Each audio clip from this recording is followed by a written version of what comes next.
අපට අවශ්‍ය වෙනවා ක්‍රියේටිව් විදියට ෆොටෝ එකක් එඩිට් කරගන්න. නමුත් අපට ෆොටෝෂොප් දැනුම නැහැ.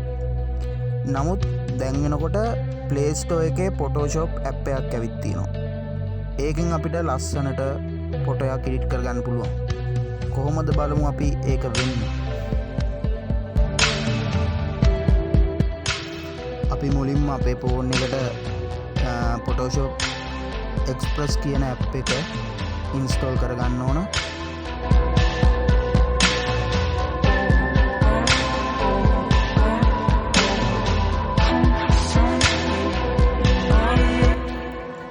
මෙතනදී අපි අපගේ Facebook ගිණුම හරහා හෝ Google account එක හරහා තමයි log වෙන්න ඕන.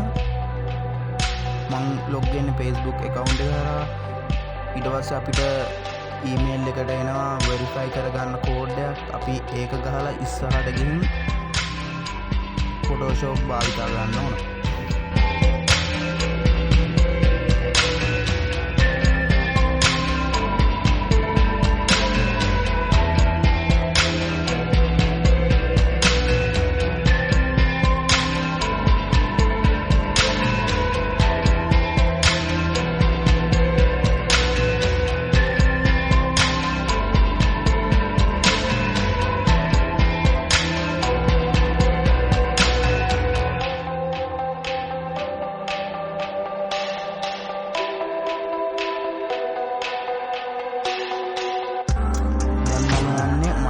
ෆොටෝ එක තෝරගෙන ෆොටෝ එක එඩිට් කරන්න.